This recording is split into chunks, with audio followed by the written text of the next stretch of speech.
This is the Art of Network Engineering podcast. In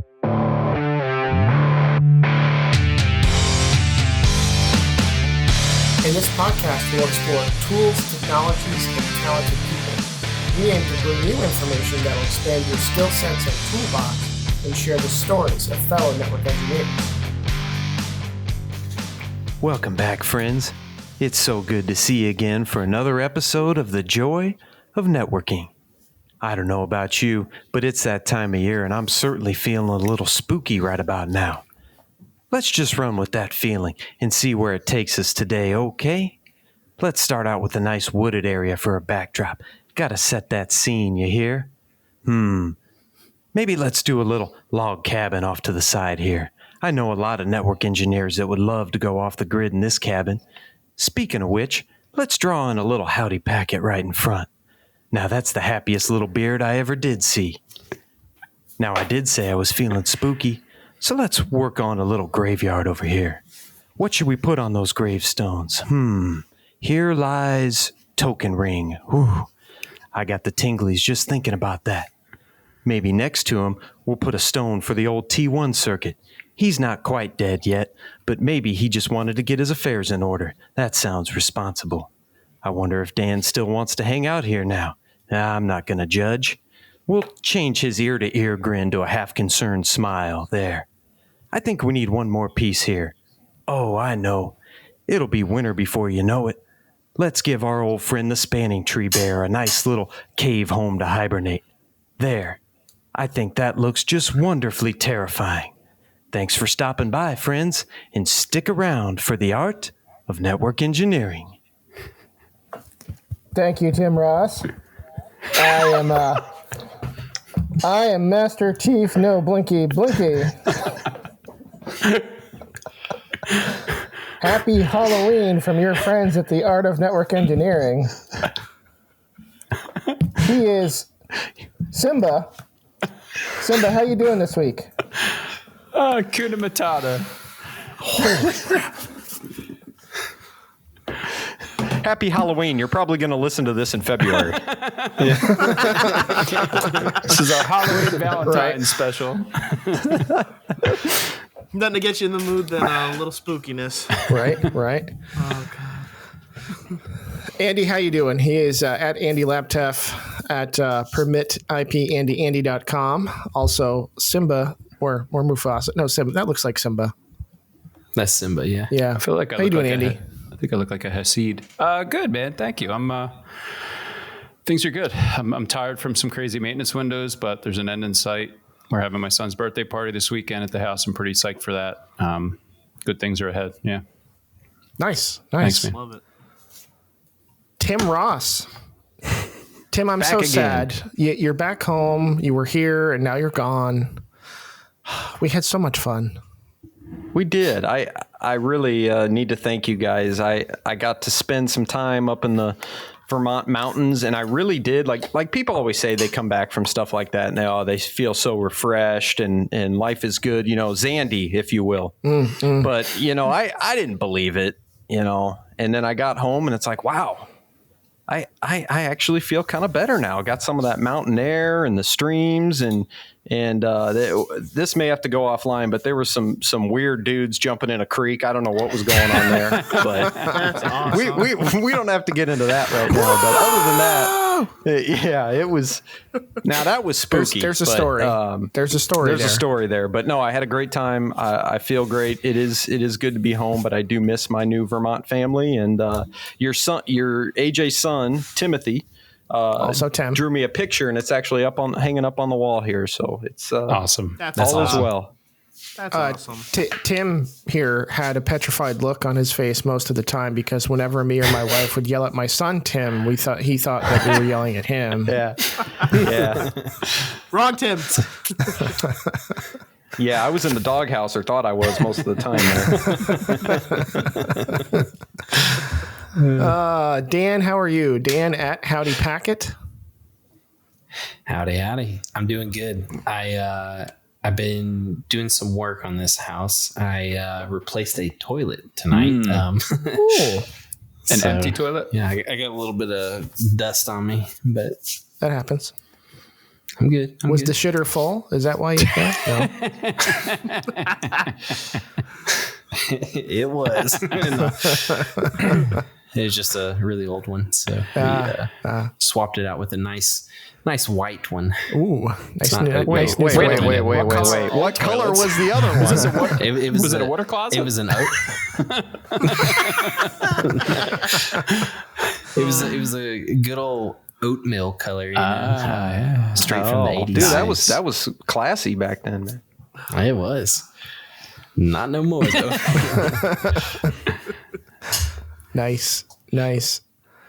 All right, well, we do have a guest this week, but before we introduce the guest, we're going to cut to some wins. And now it's time for the wins for this week.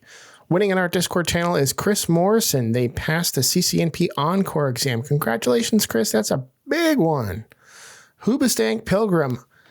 Boy, that sounds really familiar. I think they just got their AWS Cloud Practitioner last week, and this week they got the AZ900, the Azure Fundamentals. Congratulations. I can relate so much to this next win. Smiling Chris from the Discord made it through a trip to the hardware store and the projects that followed with his wife, and he's still married. Sometimes those trips and projects can be tough. And James Glenos passed his AWS Solutions Architect Associate exam. Congratulations, James. That's all the wins for this week. If you want your win to be read in the podcast, you can go to artofnetedge.com/IAATJ for It's All About the Journey and join our Discord. And whenever you have a win, whether it's personal or professional, you can drop it in the winning channel and we'll read it here right on the podcast. Welcome to new Patreon, Craig Johnson. We thank you so much for your support as a Patreon member of the Art of Network Engineering. If you're interested in becoming a Patreon, you can go to patreon.com/artofneteng. We thank all of our Patreons and all of our listeners for your support of what we do here on the podcast. Now back to the show.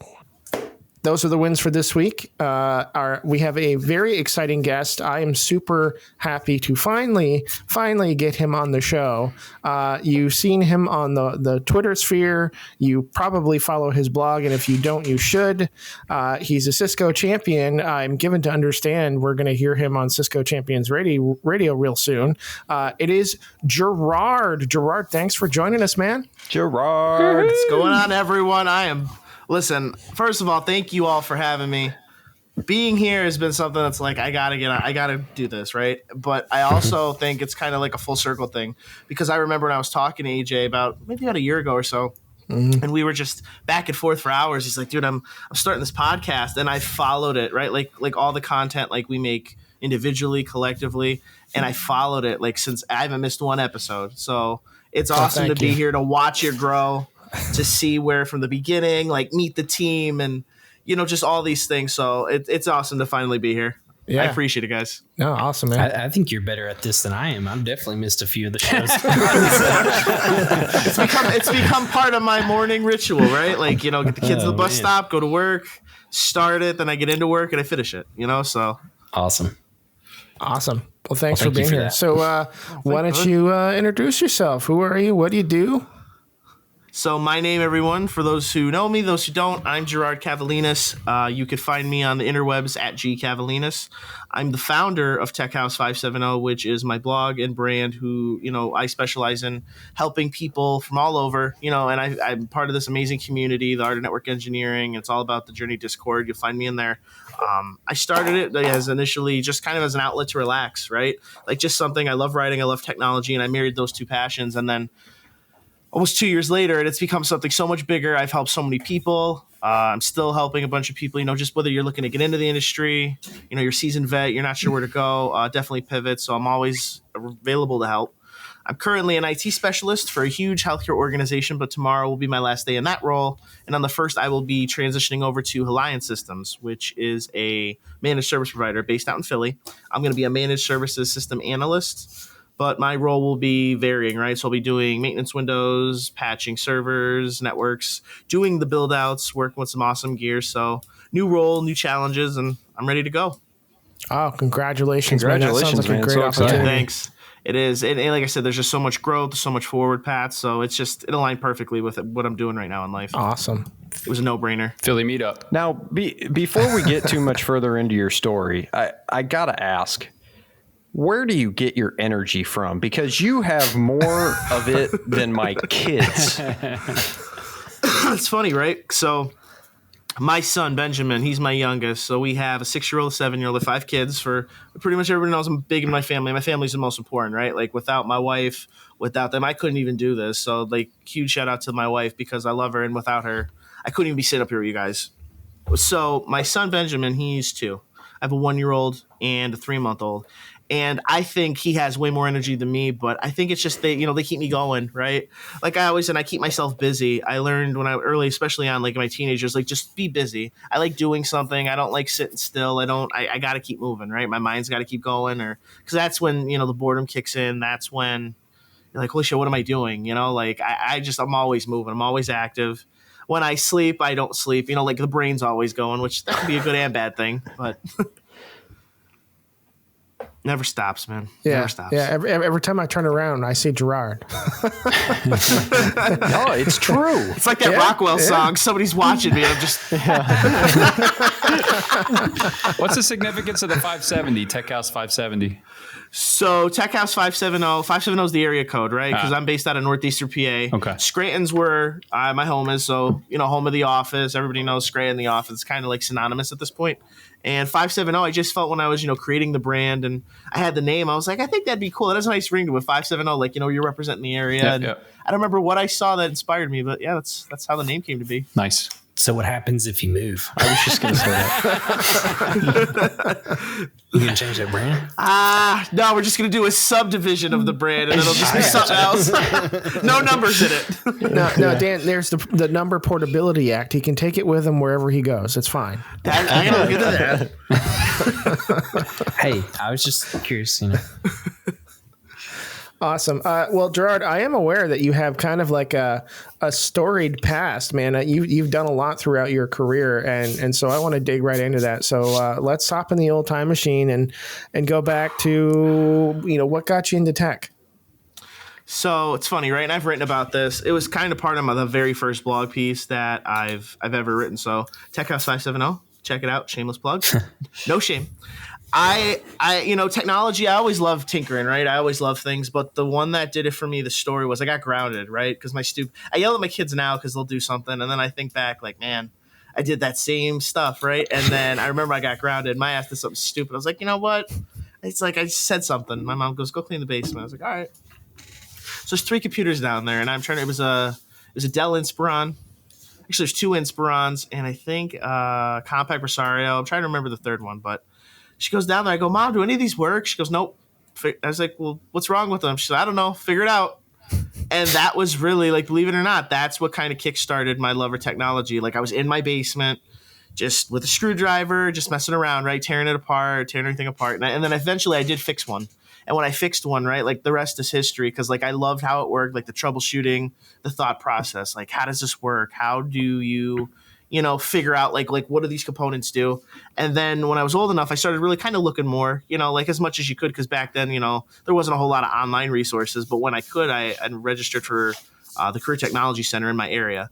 And that was our location. Well, that is our vocational educational school. I signed up there, and then I went there for 3 years for computer maintenance. After I did that, I started really, working in retail, right? Because retail for me back then, the story was you got into retail, you were like it, right? Like, there wasn't a community like this. There wasn't Twitter, LinkedIn. I don't even think there was MySpace.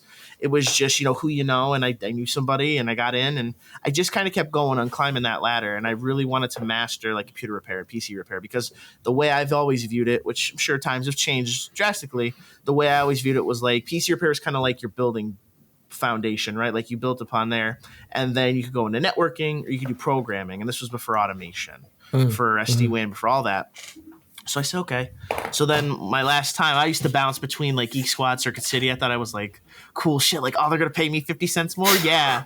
You know, I was. They're like, oh, you'll give me more money. Like, I was always looking to like better myself, even when I was like 16, 17, 18, 19. And I went ahead. And when I landed at Geek Squad my last time, I really got into networking, like my last time before I moved up.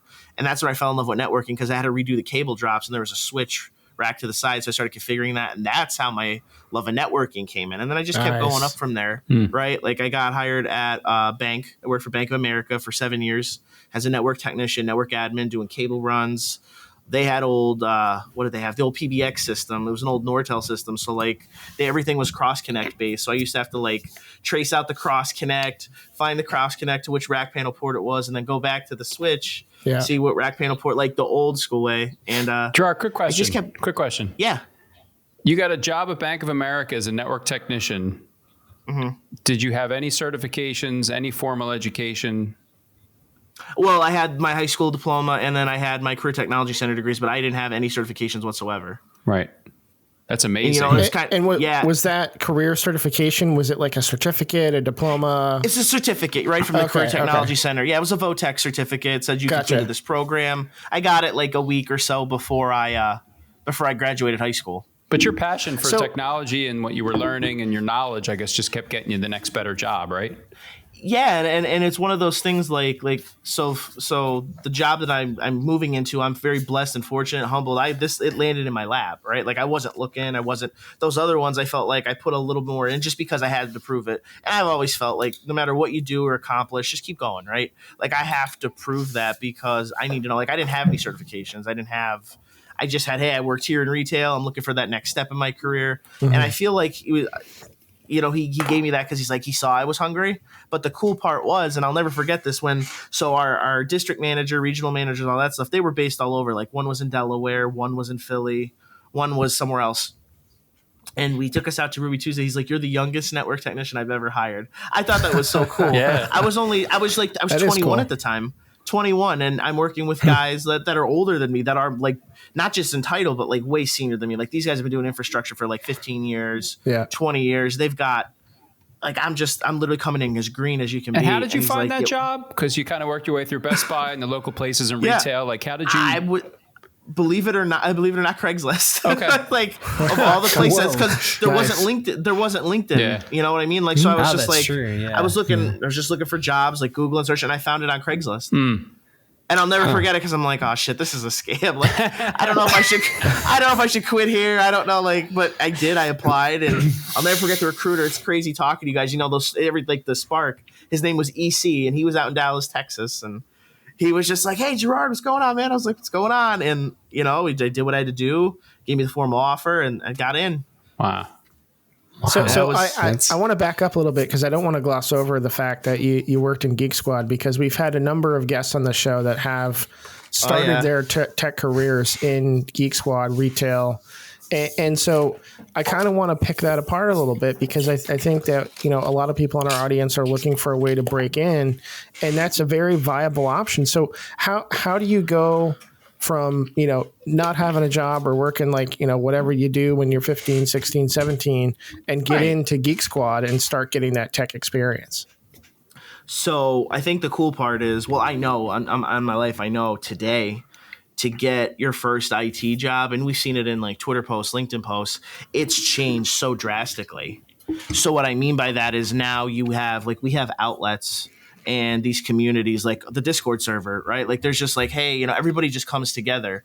Back then, as I said, it was like who you knew, or maybe, you know, I always heard this trick, and I don't know if this was ever true. They're like, if you apply really fast online when you do the application, you know, they'll get you to the thing, to like the head of the line faster. I was like, I don't know about that, but of course I did it, and I mean it worked. But I can't confirm nor deny if that's the truth. But you know, Geek Squad and Firedog and Circuit City, those are such reputable brands, and like they're still, you know, they're known even 3 years later. You know, people know them, and I think like, well, I know that presented so many opportunities and still does, right? Because it gives you not just a technical opportunity, okay, like, to learn the fundamentals, and then really from there, through studying day to day, all that stuff, then you look at the customer facing piece, like the non-technical role, how to not just troubleshoot issues, resolve issues, but deal with hostile customers and deal with people. The soft skills for sure. Yeah. Right. Like, so I just, for me, and this is how I viewed every job, I always look, if you could take one thing away from it, what is it? Like, what can you take away?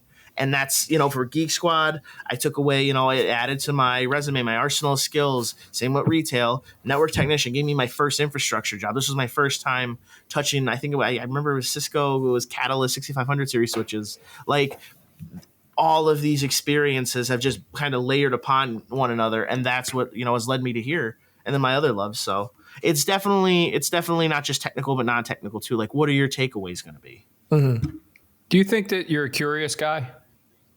Oh yeah. Yeah. I feel like there's a thread with a lot of, like, you're in the basement, right, trying to figure out how the computer works, and that people like us seem driven by, like, we got to know how it works and what it works. We're usually the only people in the family that knows how this stuff works. Like, nobody else was fixing computers in your family, right? Right. No. I always hope maybe my son will catch the technology bug. Fingers crossed. I got 2 boys and 3 girls, so somebody's got to catch it. And you said you just applied to, like, Best Buy, right? Or Geek Squad, whatever it was. Went online and applied. Because again, it was like, I knew like some friends, but it wasn't more like, oh, hey, he could put in a good word. It was literally at the time, just apply. There wasn't LinkedIn. There was none of that. It's pretty amazing. And then you run into a switch and you're like, wait, what is this? And now you're configuring a switch. Interesting part to that too, the switch. So none of our drops were working when I was like re-imaging the computers. And that's what, again, the passion and the love. Well, they had my one friend. I love her. She's awesome. They had her doing it, and she's like, I'm colorblind. They wanted her to rewire all the Ethernet cables. She's like, I can't. Oh man. When they're like, why? That'll be tough. She's like, I'm colorblind, so I literally can't do the pinout. So then they're like, oh. So I started helping her, and then that's where I started, resetting up the switch. And I was like, again, I was maybe 20, like 19, 20, and that was my first time ever touching a switch. Not in a production environment, but in a retail one where I can't really mess anything up too bad. So I don't mean to stop you in your story. You were at Bank of America, you said, right? Yep. And what were you doing there? I was a network technician, network administrator. So you were configuring routers and switches? Yep. And now the crazy part is I love the Bank for 7 years. So we got laid off. Like, I think they did a massive layoff. It was like, 250,000 people. They were laying off engineers, project managers, because towards the end, what started happening those last like 2.5 years or so, they started tying our hands, right? So I wanted to get way better at the configuring, like what engineers do. And it didn't happen because they would have like a senior engineer hop on the bridge to do all the configuration, like apply the new config. And I was like, well, can I do that? And they're like, no, because there's contractual issues. And I'm like, And that was Bank of America, right? Yeah. So it's kind of like a double. It's kind of like a double win. How the hell did you pivot from I configured one switch at Best Buy to Bank of America hire me to manage their network? That's a big jump. Again, no certifications, no formal training.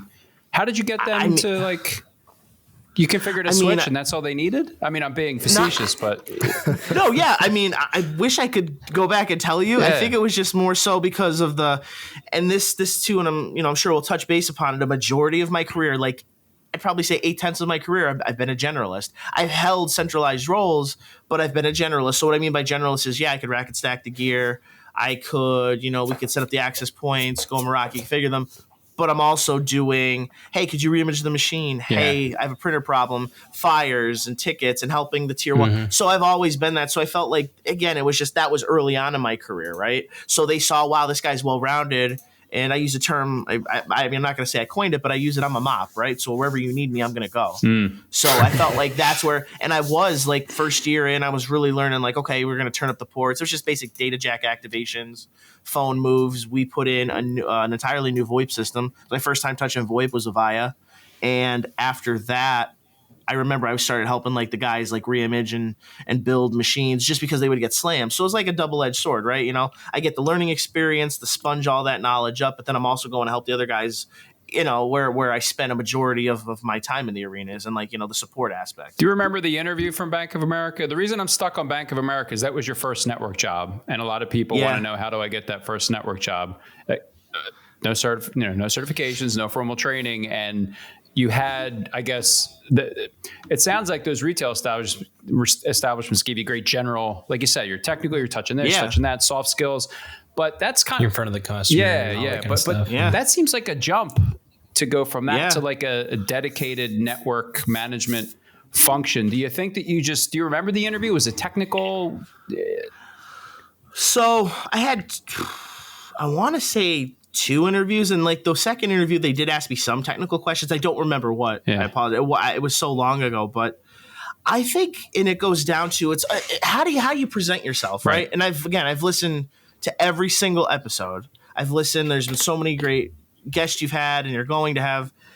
It's how do you present yourself, right? Like, what is it that you bring to the table? Like the old question, and I haven't heard this interview in a while. And like I said, I'm not that old, but it's like an old school, like, why should we hire you? What puts you above everybody else? Yeah.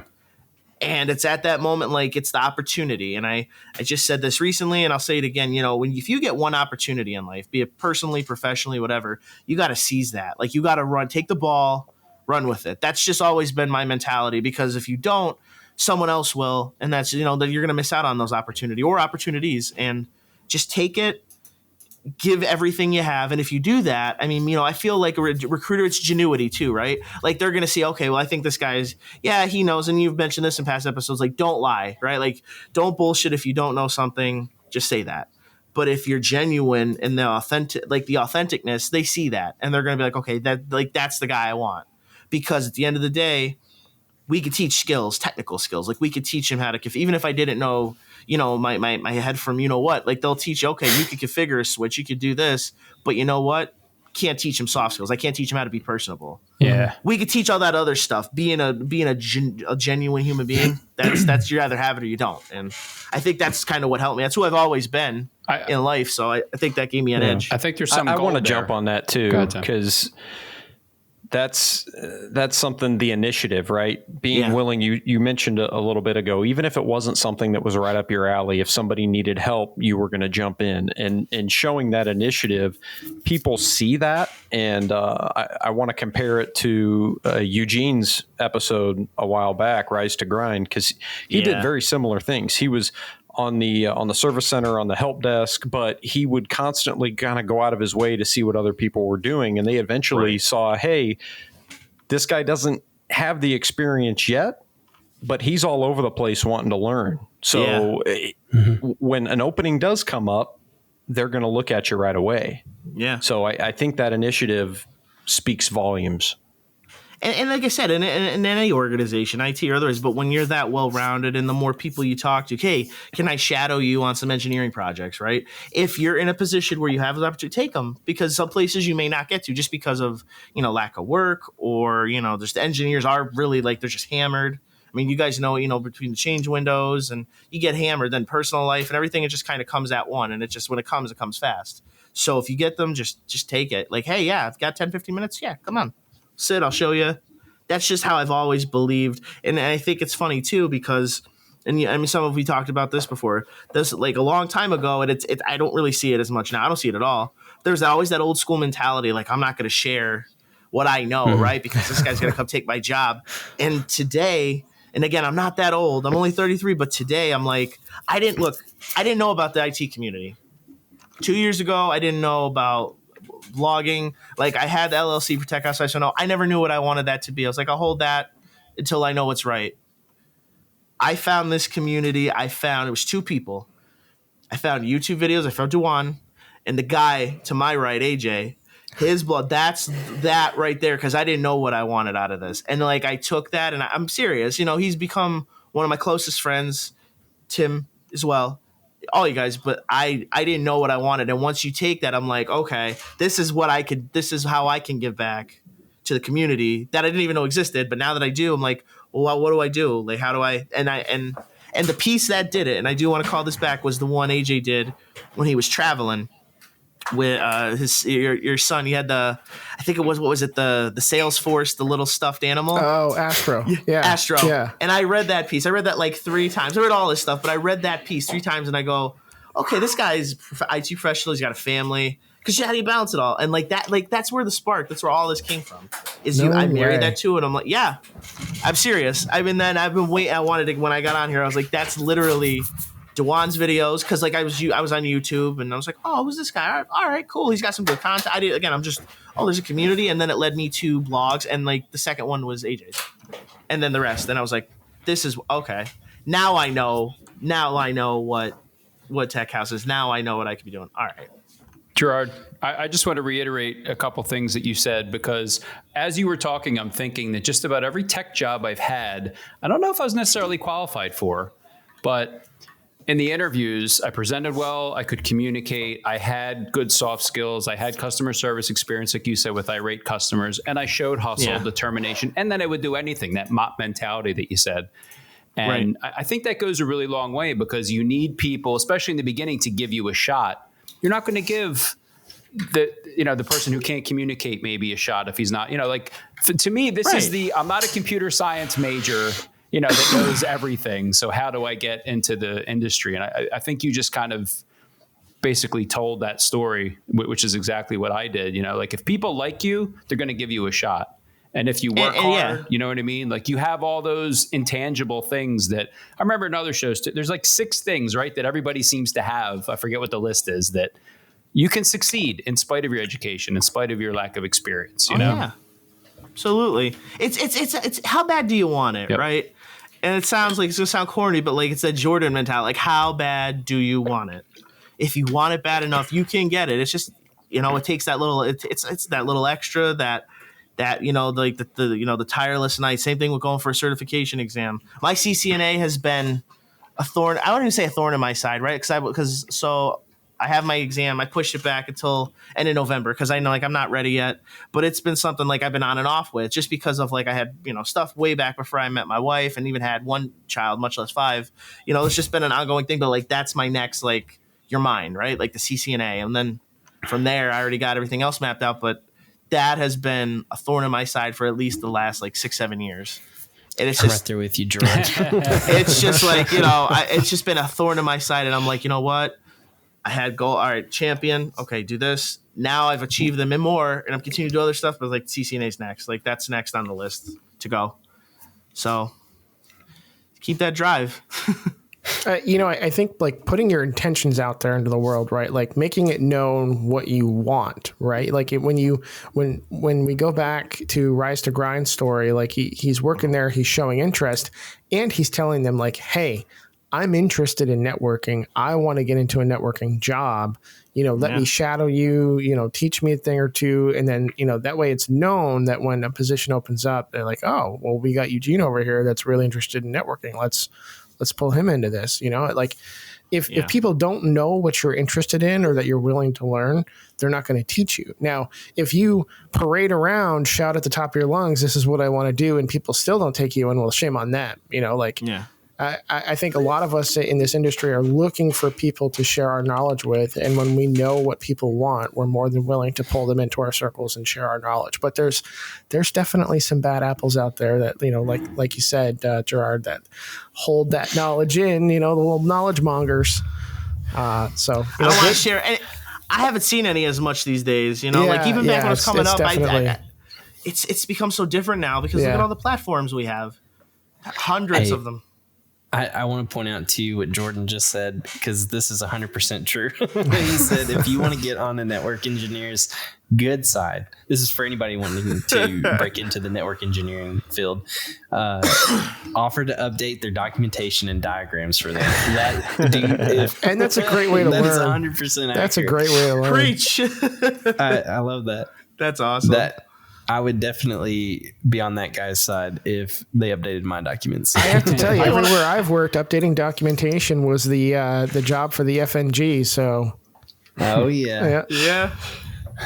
So, Girard, since you touched on it, how do you prepare for certifications, studying, learning?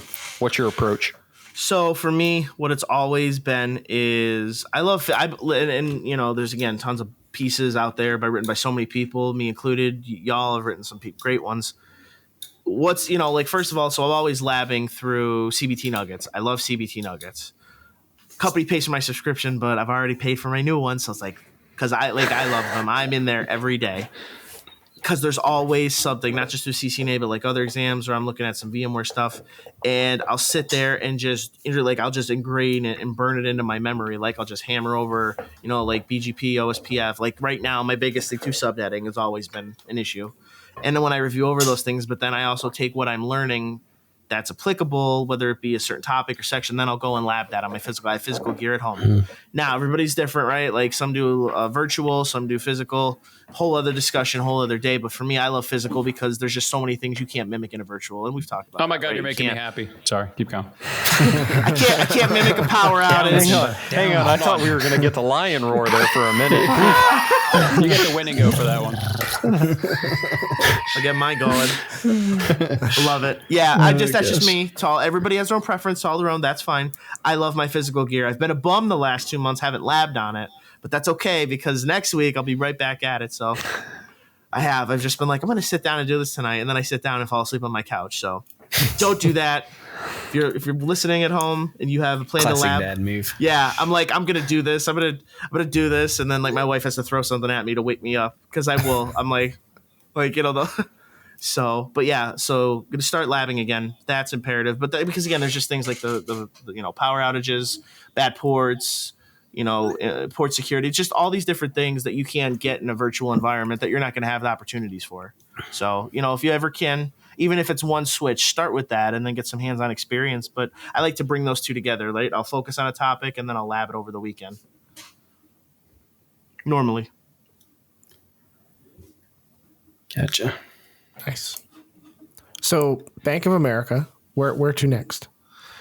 So Bank of America, and then let's see. After Bank of America, I worked actually 2 jobs. I worked in manufacturing I was an IT administrator there. And that's actually around the time too. I had always had a little side business before. So let's circle back for a second. So I had a little small business I started before I even got into retail.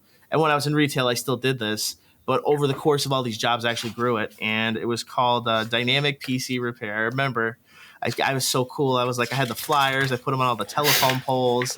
Again, no social media. Just like I have one of the flyers. I'll have to share it with you guys one of these days. And it's just like, call this number and I'll fix your computer, right?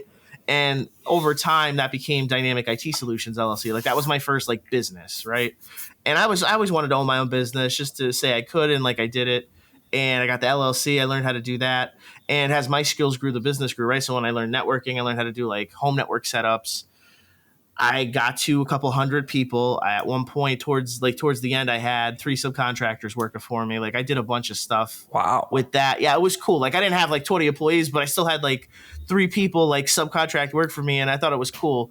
But what started happening towards the end was I wasn't doing like hands-on stuff, right? Like I wasn't actually configuring the gear. I wasn't talking to people. I would schedule appointments, like the managerial stuff. So a friend of mine, I found a solution out there. It was called ConnectWise. They'll help IT businesses grow and expand, whether you're a one-man operation, multi-million-dollar corporation. They help everybody. They have solutions. They've been around for a few years. They're based out in Tampa. I connected with someone, and I kind of gave him, we talked about it, and he was going to keep that on or absolve my aspect of the business, right? After that happened, I went right back to a company called TechNet, and that was a local like MSP, very small. And my title there was IT administrator. So again, jack of all trades, master of nothing. I did, I think it was about 55, 53 people, something like that. They had one server room with 3 or 4 switches and like, I think maybe 30 or 40 workstations, 50 workstations. So I maintained that. Then they did a layoff. And then that's what landed me in this role, which I've been at for about 3 years.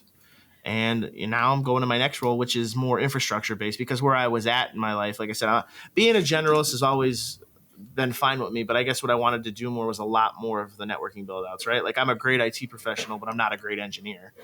And that's a whole other animal. And I know it. That's why I love being in this community, because I'm with some of the best in the world. And now I'm going to go, okay, now I'm going to apply those skills. Now I'm going to go, okay, we're going to, this is how we do things here. And that's what has me even more excited. The culture and just getting those opportunities to kind of go to that next level and do a lot more infrastructure work.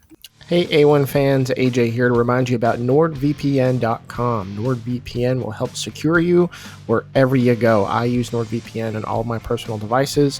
Whenever I'm out and about, I just go into the NordVPN app, hit Quick Connect, and away I go. Nice and secure, don't have to worry about prying eyes, anybody looking at my connection. If I choose to go work from a coffee shop locally, or even while I'm traveling, if I bring my personal devices, I will use NordVPN to help keep things safe and secure. I'm using NordVPN right now, and there's no degradation in my signal. Everything looks good when you guys watch us on the live streams. So I can't say enough good things about NordVPN. They have some great additional services included with their VPN product. They'll scour the dark web for your credentials and see if they've been involved in any sort of hacks or anything. And then if they have, they'll let you know, and you can go change your passwords and do whatever you need to do to help keep yourself safe and secure. They also have a mode that will block any websites or ads known to possess malware, and they just have general ad blocking anyway, because who wants ads? As I record an ad. Anyway, if you want NordVPN, and you do, go to nordvpn.com/TAONE for the art of network engineering, and you can get a really great deal, 73% off 2 years plus 4 months free. So again, that's 73% off 2 years plus 4 months free of NordVPN. If you forget that URL, just go to nordvpn.com. At checkout, you can use the promo code TAONE for the art of network engineering, and we appreciate your support as well as NordVPN support of the Art of Network Engineering podcast. Now back to the show. So nice. I'm going to give you props for that for two reasons. First off, you recognize that you needed to make a change, and you went through with it. You could have sat, you've got a decent job. You could have kept doing the generalist thing, and you said, no, I have goals. It's time for a change. Appreciate it. Number two, you decided to take a new opportunity with 5 kids. That's nothing to shake a stick at, man. I'm sure you had to wrestle with that a little bit. Hands are sweaty. I did. Knees weak. Are your palms ready? Yeah. Throw up a sweater or something. Mom spaghetti. It is ready. Yeah. Trust me, it wasn't an overnight thing, brother. It wasn't like, oh yeah, I'm gonna do this. Just a situation arose. You're right at the job, and I was home, and I've said this for a while. If you don't like where you're at in life, and I tell everybody this, if ever ask for advice, right? I feel like I have pretty sound advice. Change your narrative. I say that a lot, and that's the 3 words. Just change your narrative. You don't like it, change your narrative. It's all right. You get one life. It's not like it's overnight. It's not going to be like that. But if you're not happy, you're not content, to change your narrative. Do something about it. That's the only way you're ever going to fix that problem. Not just technical one in life. I'm not here like I'm some spiritual life coach. It's just these are things I've learned over the course of my journey, and I continue to. And again, I want to instill in my kids. If you don't like the situation you're in, or you want better for yourself, and that was something my mom really. If you want better, go get it. And that was it. The game needed to change, and I changed it, and it paid off. That's a lot like what Lexi did, right? Like, she was in a situation she wasn't super happy with, and sometimes that stuff is temporary in life. So she put an end date on it, right? Like, it expires this day, and she set an alarm, she set this reminder, she did this like self-check again, and realized, I'm still not happy. Time for a change. So I'm going to tackle that from now on. Like, when I get into a funky situation, I'm going to put an end date on that and check in later on and, change the narrative if I'm still not happy at that point. And that's what it is. And like I said, is your answer going to come right away? Absolutely not. But if you start flipping that script, right? And we've all heard that old adage, you start flipping that script, something's got to give somewhere. Mm-hmm. And it's just a matter of those stars aligning. Like for me, this all fell into my lap, and a big part of why they found me was because of 2 things. Number one, because of my blog and my brand and the content. They're using a lot of my how-tos, and just they were following me for about a month or 2, and then they reached out to a fellow champion of mine. Whoa. They found you. You didn't find them and apply to the job. They found you.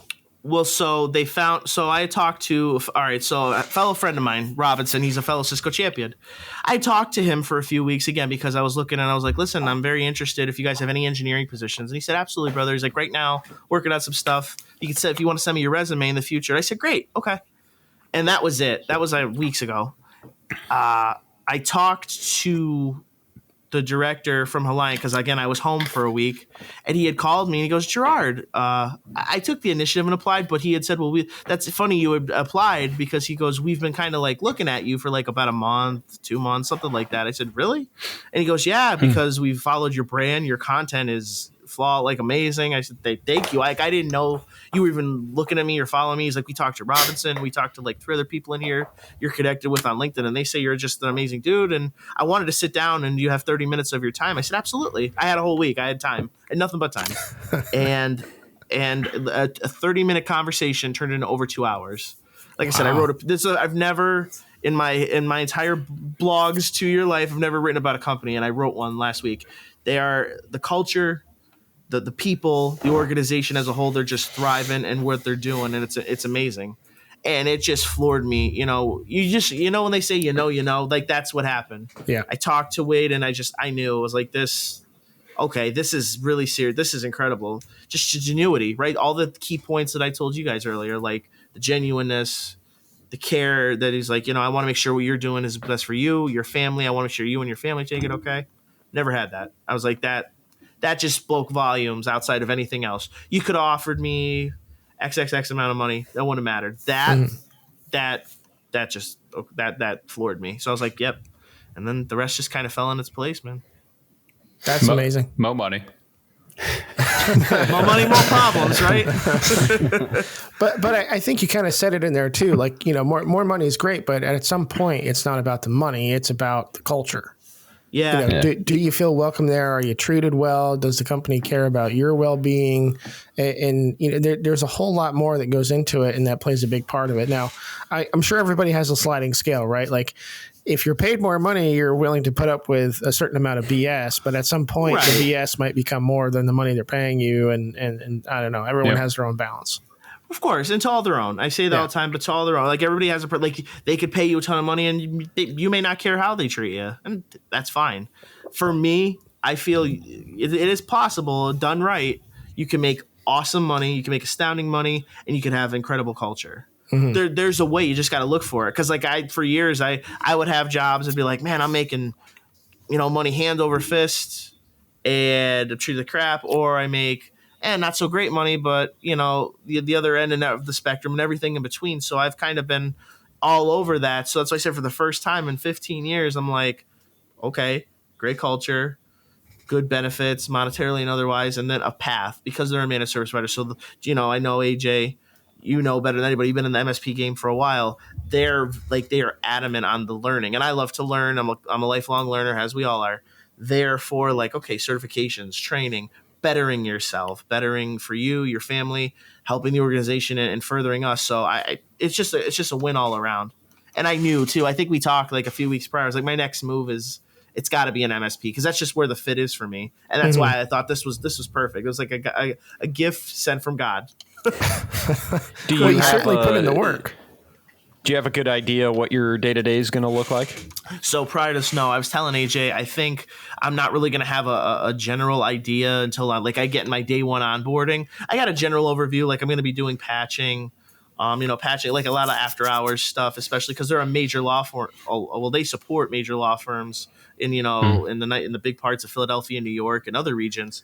So I'm going to be doing some patching, after hours, maintenance windows, things of that. And I'm also excited because I've talked to the engineers and they said, once you get in the mix and get going, you could come down here, we'll get you going, and you could, start building out with us because they have Fortinet gear. And I've never done anything with a piece of Fortinet hardware. There was an Sd-Wan Summit 2 days ago or yesterday, I believe. And it was just crazy. I was free and I registered and I sat in on that for 2 hours to really get a good depth understanding of their platform, right? Because obviously we know SD-WAN, we know all the other ones, but I really wanted to learn what I could. Okay, well, what is Fortinet, the history, culture, and then what does your platform look like? And it's awesome. So kind of going to take what I applied there and then just go do the physical hands-on stuff when I get that opportunity. Very cool. Very cool. So it sounds like you got like a big, wide, nice path in front of you. You got a good support system at home. It sounds like you're going to have a great support system at work, and you're hungry.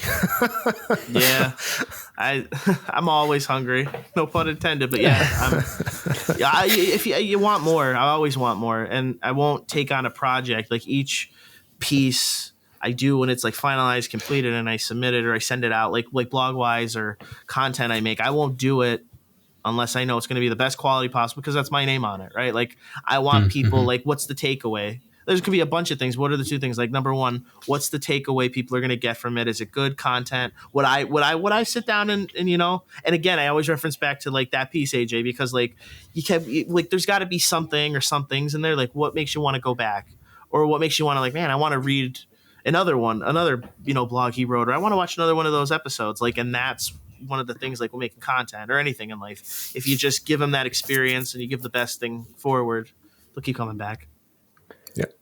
I want to step back to your entrepreneur days, because Sure. I think there's a lot to be said for knowing, as an IT professional, knowing and understanding the purpose of the business and what the business operations are and how to make the company better. You really need to understand what it is the company does.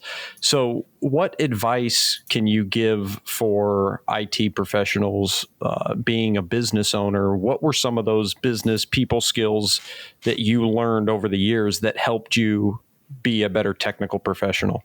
3 just came to mind, and I just talked to somebody, so I'm glad you asked. Number 1, this is kind of a joke, but it's also serious. Don't fix everything for free. Right? Like we say that, we hear it, but when I started, and I wasn't too bad about it, and maybe I'm being a little biased in my answer, I didn't fix everything for free. Eventually, and I think I want to say it was about the time I left Circuit, I left Best Buy and I went to the network job. That's kind of when it was like a 3-year, 4-year period. I'd say about 3 years. You know, everybody's like, okay, right? So we all know, you know, out there in the world, you're always going to have people who are just technologically, you know, not with it, right? Like we're here for a reason. We're the experts. This is our forte, our craft for a reason. And it's easy for us to fix it in maybe less than 15 minutes, even 5 minutes, right? And then we're not going to, don't worry about it. Don't worry about it. When you're running a business and it's not overnight, you have to be able to, before you do anything. Now, I didn't know this. I just kind of went in there and I learned as I went along. But if I can give this now to the next generation or people who want to start a business or in IT, be able to differentiate and separate, okay, I could help you and do this, but there's going to be a charge, right? Like your time is valuable. Don't undervalue yourself is the takeaway. And so often than not, and I've talked to Sd-Wan about this and, you know, months ago, I've done it, you know, we've all done it, because how do you know your worth at the time? Especially when you're going in, you're like, well, I don't know if I should charge that much. That maybe seem a lot, or maybe this, you have to find those checks and balances along the way, but don't undervalue yourself. If you feel like this is fair, you know, do some research, you know, okay, well, these are what's other places offer for services. Maybe give a competitive edge to yourself, but yeah, don't undervalue yourself. That's number 1. Number 2, have a good business plan, because again, now I'm not saying I'm going to go in front of, you know, a Fortune 500 investor tomorrow and someone's going to give me, you know, 1.5. I'm not going on Shark Tank, but if you have a plan, it ties back to what Tim said. You have a mission. You have a purpose. You have like, what's your core values? What is the goal of your business? You know, where do you see it in like a 3 to 5, or I think it was 369, a 369 year plan, you know, look up, do a ton of Googling, ton of research on, you know, what it takes to start a business, depending on your space. Man, I think I need a 369 day plan at this point. Yeah. Start Again, small. I was like 21. Now I don't need. If you ask me what my 369 plan is now, get up and survive. Like that's my plan. Survival. Survive the chaos from 6 a.m. on. That's it. Get to lunchtime, then reassess. I know. God, just get to lunch. Yeah, but then it's nap time after lunch. I don't know what a nap is. I haven't had one of them in years. Oh. So what's I number want to 3? focus. I want to focus on that for a little bit. Tim, did you have a question or something you were going to say before? No, he gave us 2. What's your number 3? Yeah. Oh, so sorry. number 3. This is going to be a toss up. If I had to give number 3, have good branding. I would say again, early episodes, art and network engineering. Every episode, and I told it everyone that would come out, I was like, my life week by like I would deal with something one week. It was like branding. I'm like I'm looking about like is like or, like do they like know that this is what's going on? It was just so fitting because like you guys did a branding episode. And like I had an issue with like branding at the time. Like what the hell? Like how? Or like I think it was like generalist versus centralized. I'm like, how do you deal with the on-call phone? I'm like, okay, well, we bugged your house, and that's where we got a lot of our early ideas from. You guys came to PA and didn't even tell me. Well, we got Andy right there, so this is true. Yeah. Did we send you Probably that goat? Yeah, smashed immediately. Excellent. That was perfect. It really was. But yeah, like have good branding, right? So with my dynamic IT solutions business, I didn't have the kind of branding like with Tech House. I didn't understand the industry. This was over the course of my years, and even continue. I'm still learning stuff, right? Like I've looked into a brand expert to do additional work, but have a good brand, like have something that's recognizable. Am I going to be McDonald's? No. That's not going to be overnight. But if you see something and people recognize it, they go, hey, you know what? I saw that's that brand recognition. Like, what's the experience you get from start to finish, like, and everything in between? AJ said it best a while ago, that the AJ Murray experience, right? You want to leave them with a taste in their mouth and they want to come back for more. That's how I've always lived my life. So then when you guys say that, it's just like that's the maple syrup. That's really it, right? That's a little different context. But that's that Vermont sweetness. Thanks for the save, Dan. Yeah, like it's just have something that you want. When people get a taste of it, they want to come back and get more and get more and get more, because and then that builds customer loyalty, and it gives you those opportunities. Because again, once you see that, word of mouth, I don't care who you are in today's world, word of mouth is a powerful tool. Always has been. Social media, great, but word of mouth, I'll still like, someone's like, oh man, that pizza place is good. Is it really? Okay. Try it out. Exactly. When you start like treating yourself as a business, that really changes things, right? Like when you think about like places that you like to go to, you heard about it. Like Girard just said, somebody just told you like, hey, go check out that pizza place. They got really good pizza. Sweet. I'm going to go there. I'm going to have some pizza. Did I have a positive experience with their staff? Did the food actually taste good? All right, cool. I'm going to come back here. Right. And so when you take on that same kind of attention to the people that you're dealing with, did they have a pleasant experience to me? Was I nice to them? Did I have a nice experience with them, kind of thing? Like treat yourself as a business. You're not just a person when you're in the working world, you're a brand. And that's how I've always looked at myself. I'm a brand. I want people to come back and get more of this and think of me the next time something comes up. So that way they call me and I'm the guy that they want. So that's how you got to do it. I want to go back and I want to focus on, you got a lot going on at home, man. And you got a lot going on with your brand. You got a lot going on, period. So I kind of want to pick that apart a little bit. How do you do it? Like you're a family man, you're a father of 5, you got a wife, and you got all this other stuff that you do. So what's some of the tactics and tools you use to keep track of everything you got going on? AJ, you stealing my question? Wait, what's going on? Wait, I got a question. You got kids. It is Halloween. Sorry, go ahead, Gerard. I was just kidding. And it's funny. I've talked to, so there's somebody right now, right? Like, okay, so one of the many things, as part of that brand expansion over the last year is I offer career consulting. I offer IT consulting for businesses and so forth in the area, but I also offer career consulting. I wanted to try that space out. And I connected with someone who's in our Discord. His name's Ricardo. He's the bomb, right? Like he is super intelligent, super knowledgeable. AJ, you mentioned you talked to him a couple of times. He mentioned that to me. And I've been helping him with just certain things throughout his career. And he's asked me the same question. Everybody's like, how do you do it? I don't have a magic wand. I don't have an answer. I don't have tools. I don't have tactics. What I believe in is prioritizing. And I feel like, again, it goes back to just that old school, my mom mentality. Prioritize what's most important. If it's the most important thing in the world to you, you'll make time for it.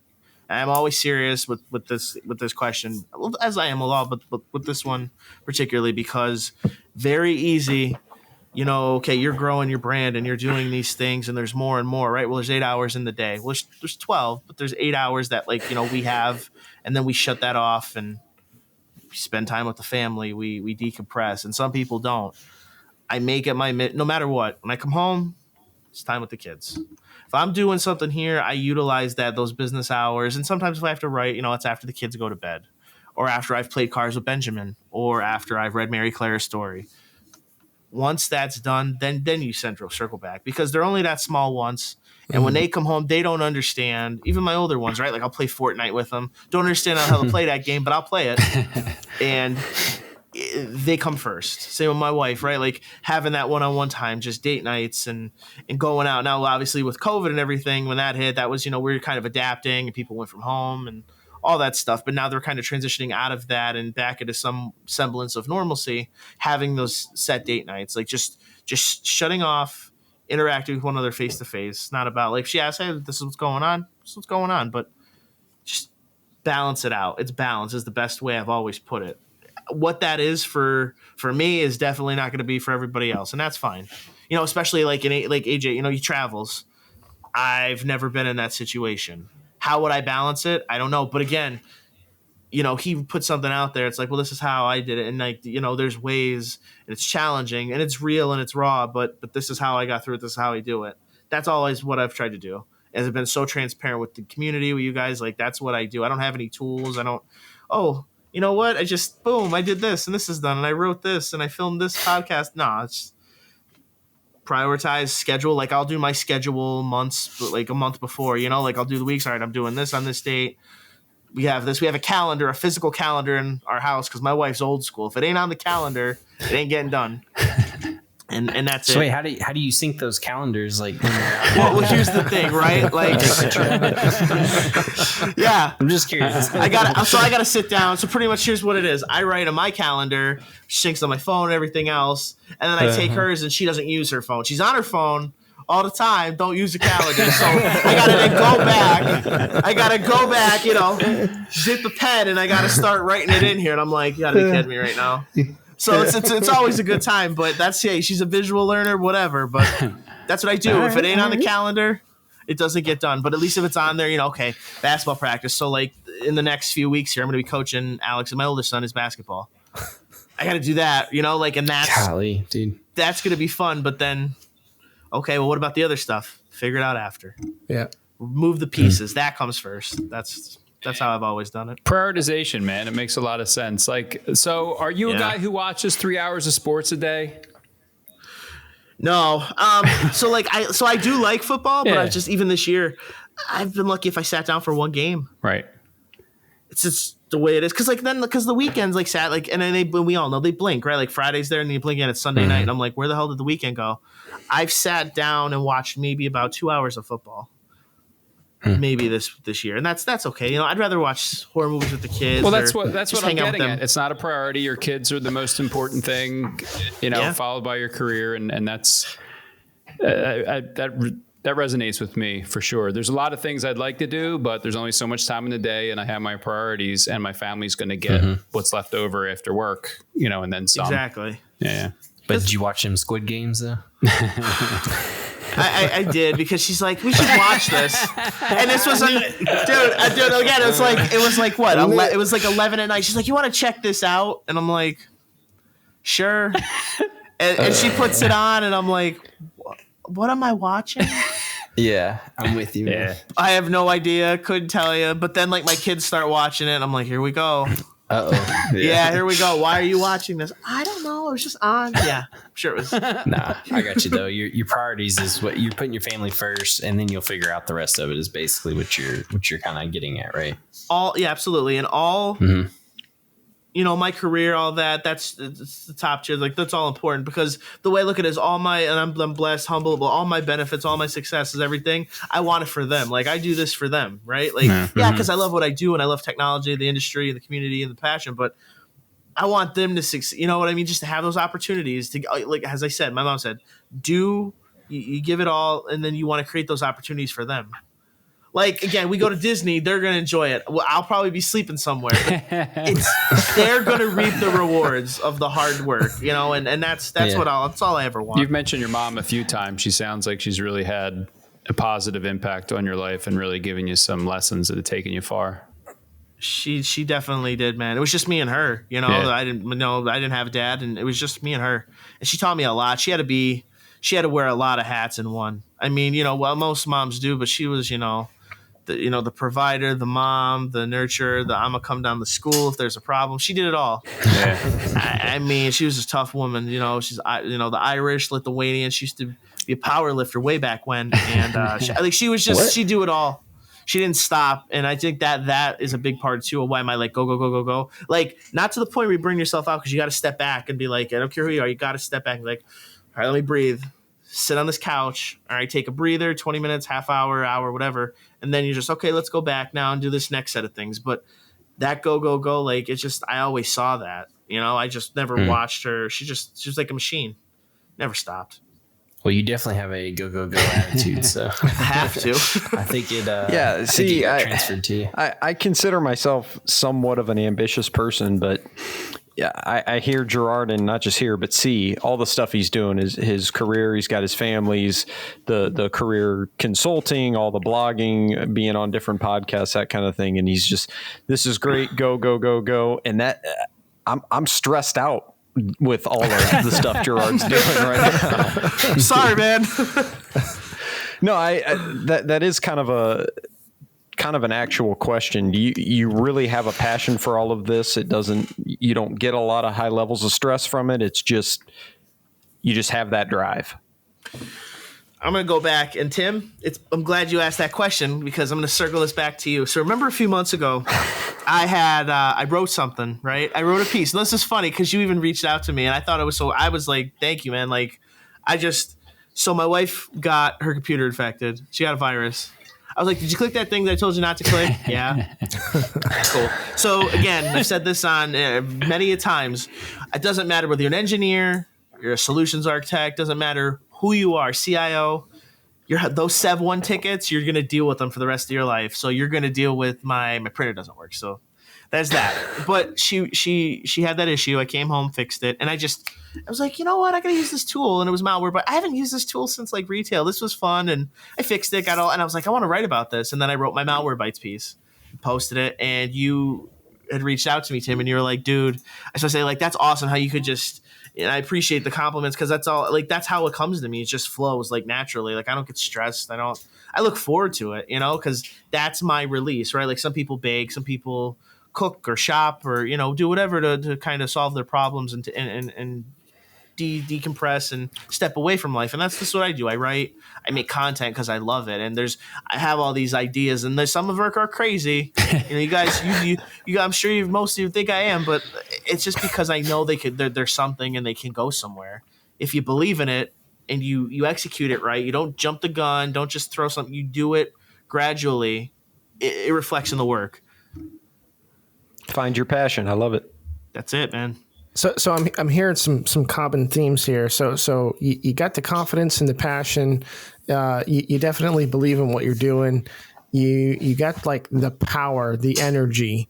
The prioritization is real. I think that's a really key point here, is that a lot of people think they can prioritize things, but what they do is they hold multiple things with the same priority, right? And then when it comes time to do something, they don't know what to do because they're both the same priority. But you actually prioritize things. Poor Dan over there. I was going to say, AJ is taking all of Andy's bits tonight. He's talking about me right now. You actually prioritize stuff in that, like, in that moment, what is the most important thing right now? And then you just, you go for it, right? Like in the moment, hanging out with your son, playing video games with him or reading a bedtime story or whatever, that's it. And you live in that moment and don't let anything else distract you. And then when you're done with that and you decide, now I'm going to write a blog article, that is the only thing in that moment that's important. And that's just one hell of a way to attack things as you roll on through. So yeah. Now I'm human. Do I have nights where I'll start that blog article and be like, all right, I'll finish this in the morning? Yeah, of course. I mean, we're all going to have it, especially at the end of the day. That was my next point, is that you recognize balance. You don't just keep doing this and doing this and doing this until you're burnt out. You recognize you get to a point where, okay, it's time for a break. Yeah. And again, a lot of people don't have that. They just want to get it done. And then before they know it, they spent their gas tank. Right. Gerard, what I know we're coming toward the end here, but the whole hour we've been talking, everything just seems way too easy to you. So is there something that you find difficult? Like, so prioritization is critical for what you're doing, right? But like Dan was raising his hand earlier, and I'm in that ballpark too. There's 10 things I would like to do, and I don't really know if I'm good at prioritization. Like, you sound good at everything, right? So like, is there something you're not good at? Or another version of that question is like, in this whole, discussion we just had, is there anything in there that like shows that you're a human struggling with things that are hard, right? Because sometimes I talk to people like you, and I consider myself passionate and energetic and trying to do too many things, but like you just seem to have a smoothness and a handle on it better than a lot of times I feel I do. And that's what I'm asking is like, how do you make it so easy? Or are there things that we're not seeing that you're like, oh dude, I suck at this other thing. Don't worry about it. Does that make sense? I think it's the swag. No, I'm just joking. Mr. G keeps smooth, No.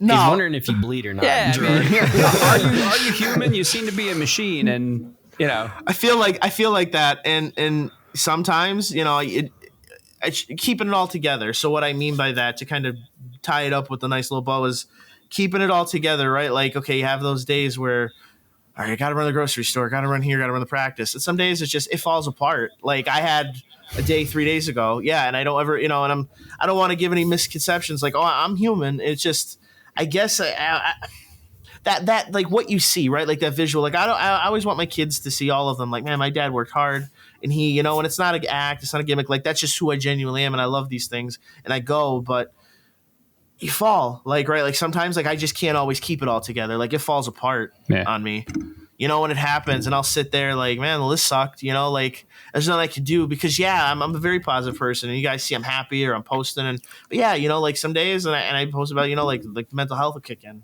I'll just be like, man, like I had a rough go at it today, and I just need to like step away from everything. It falls apart on me more often than not. Yeah. And that's just kind of part of it. Like it's all like, again, AJ, everybody said it best. It's all about the journey. It falls apart sometimes. It's all right. You just pick the pieces back up, keep moving forward. Tomorrow's another day. You can live to fight another day. And sometimes you just need that. Awesome. I love that attitude. I love it.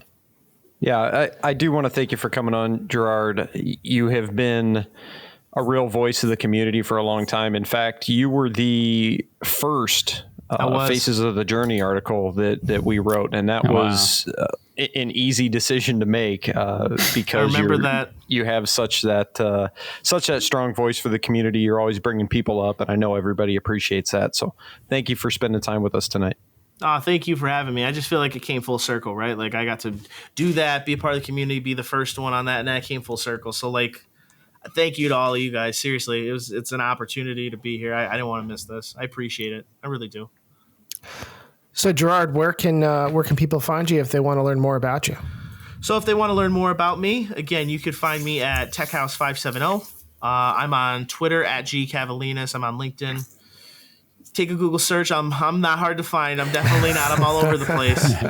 I definitely got a bunch of upcoming projects coming up. I've been really wanting to share this, because like it's been something that I've been sitting on for months. I've been like foaming at the mouth, and AJ's down there smiling. So I to keep this very brief, and I don't want to give too much away. I've had all these projects and all these things, right? But there's this like mothership project that that's been like the big world domination run, right? So I talked to AJ and Tim a few months ago, and I was watching something, and I was like, it was one of those like shows where they travel, and they were just having like this adventure of a lifetime. So why aren't we doing something like that? So like, again, this is where the craziness comes in. I said, guys, I have a concept. I want your idea, and I'd like you to be part of it. And it was brilliantly titled The Link States. So it would be the three of us going on this epic road trip adventure, sitting down with technology visionaries, who they really are, and who they are outside of that, just like what we discussed, and we highlight cuisines in the area, local just events going on, and the event would culminate at Cisco Live, right, where like it's the biggest event, and it's a way that nobody in this world has ever seen Cisco Live outside of IT professionals, I mean globally. So started doing some stuff. We've been working with a company, Screen Connect. Joel has been amazing, and the goal is around January or maybe after to sit down put this final sprinkles of magic on the sizzle reel, and then go present this to the senior vice president of Discovery. And if all goes well and it gets greenlit, then it's going to take what we do to a whole other level. Because like I said, when I got in this community, I didn't even know about it. And now that I've been a part of it, I'm like, there's so many people here that and not just in IT, but like, again, the topics we've all touched base on, like the mental health and everything. And I'm like, this is so much bigger, and we should be taking this to a new level. And hopefully this project can do that and give everybody opportunities that are just, the possibilities are endless. And which, again, I have other ideas for that. And that'll be more stuff coming down the pipeline. So, yeah, man, I'm super excited. Yeah, I've been sitting on this for like 6 or more months. I think it's more than that. I've been like, dude, I'm not saying a word. I haven't. I've just been doing, the footwork and extra stuff. And I'm like, whenever I'm blessed to get on here, that's when I'm going to make that announcement. So who are you pitching this idea to? Did you say there's Discovery? an event Discovery Plus, because their platform, and they actually just did a merger with Warner Media. So now it's Discovery. Like, there's just so much going on in entertainment, which that's a whole new space. And I'm like, not learning it to be a master of, but learning it enough to be like, okay, well, here's where I could put a footprint. Yeah. And I talked to them, and we've been doing stuff, and we have sizzle reels. We just have to get one more and then put all together and send it. And then, the guy, our friend Joel, has a production company. He has 3 lined up that he's like, I'm going to give it to them. They'll take it, and they'll sit down, and this is what the next steps are. Because pretty much you go into it like alone. You're going in there like, again, green, like this isn't my space. You go in there with a production company. It's like, holy shit, these guys are all right. Well, they got a production company. They got real. Okay, well, these guys pretty credible. Okay. And, it was just, we're going to see what opportunities, and we get green lit. That's it. We start filming. The Anthony Bourdain of IT. Yeah, seriously, right? Very cool.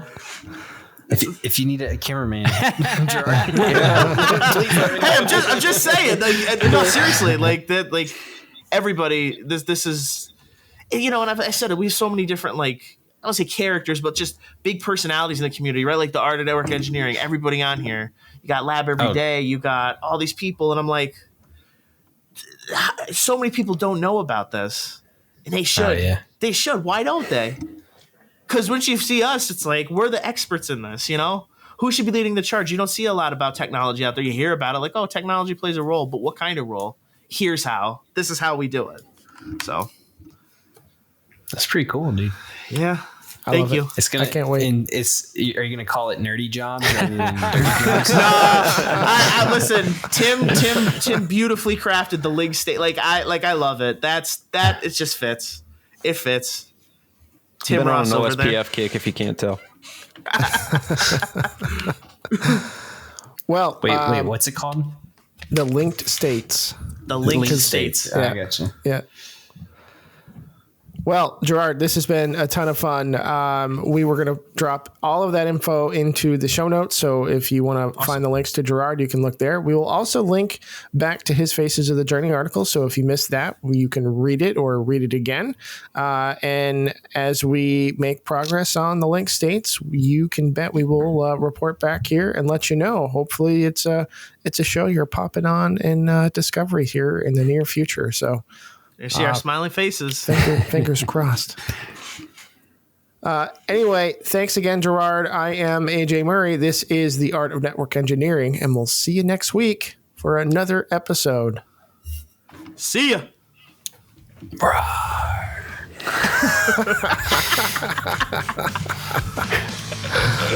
Hey everyone, this is AJ. If you like what you heard today, then make sure you subscribe to our podcast on your favorite podcatcher. Smash that bell icon to get notified of all of our future episodes. Also, follow us on Twitter and Instagram. We are at Art of NetEng. That's Art of NetEng. You can also find us on the web at artofnetworkengineering.com, where we post all of our show notes. You can read blog articles from the co-hosts and guests, and also a lot more news and info from the networking world. Thanks for listening.